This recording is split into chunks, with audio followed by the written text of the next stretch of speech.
With U.S. President Joe Biden yesterday hosting dozens of African leaders to a dinner at the White House in Washington. That concludes the three-day intensive summit during which some $15 billion in new deals were signed.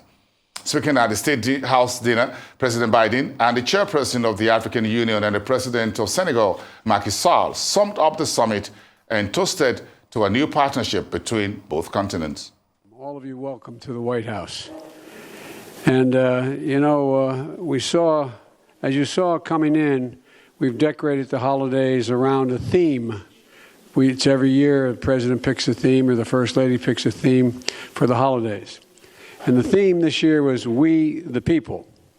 These are the first words of our Constitution and the very idea of America.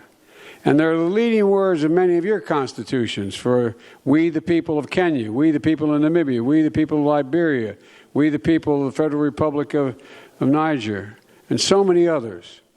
We the people reminds us that our country's greatest strength lies in just that, our people. Our people lie at the heart of the deep and profound connection that forever binds Africa and the United States together.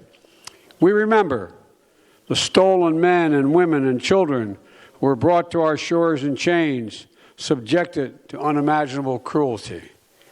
My nation's original sin was that period.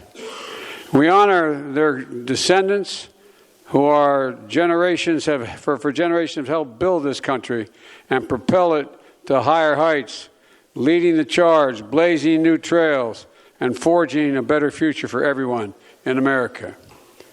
We celebrate an African diaspora community in the United States, millions strong, pulling America and the United States together in a tight embrace of family. I might add, that includes my former boss, a man I was honored to serve with, Barack Obama, beside him for 8 years, who convened the first U.S. African Leaders Summit back when he was president. As leaders, our people inspire us. They awaken in us the possibilities that are within our grasp, and there's so many possibilities if we work together. They tell us hard truths that we need to hear, and sometimes we have trouble listening. They challenge us to live up to the values enshrined in so many of our founding documents and to be worthy of the responsibility given to us by that sacred trust, we the people. In my years of being engaged in politics and international relations, I've never been more optimistic, and I mean it sincerely. I've never been more optimistic about our shared future because our people, because particularly of our young people in all our countries, together we can deliver a world that is healthier and safer, more equal, more just, more prosperous, and more filled with opportunity for everyone. So please join me in raising your glass if I can find one. This is mine here. Yes, sir. Raising your glass to the people of America, to the people of the United States, to the people of Africa, and to the promise and potential of our partnership. Hear, hear. And now I present to you a man who you all know. Mr. President, it's all yours. Would you like to use this?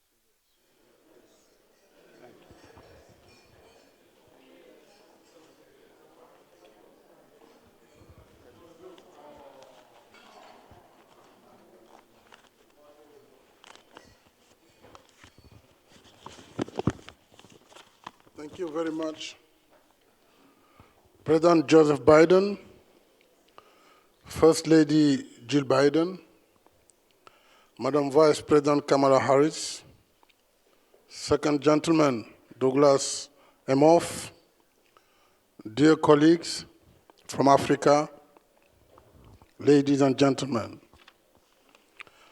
On behalf of my African colleagues, I thank you, Mr. President, for this wonderful dinner on the occasion of the second USA Africa Summit. Thank you also for your kind invitation. We appreciate the time and effort you and your administration have devoted to the preparatory process of the summit over the past several months. This is a testimony of our long-standing, diverse, and vibrant relations. This afternoon, Mr. President, during the business summit, your speech was so powerful, so inspiring, and so positive for our common future. We share the same spirit.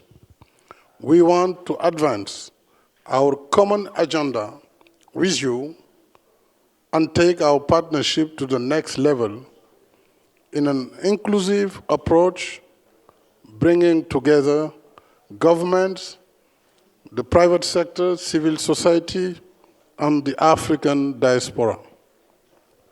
We have been working in this direction since our arrival in Washington, D.C., and we are confident that our summit will produce results that reflect our shared commitment. On behalf of Africa, I invite all of you to join me for a toast in honor of our host, President Joseph Biden, First Lady Jill Biden, in honor of the American people and for the reinforcement of American-African friendship and cooperation. I thank you.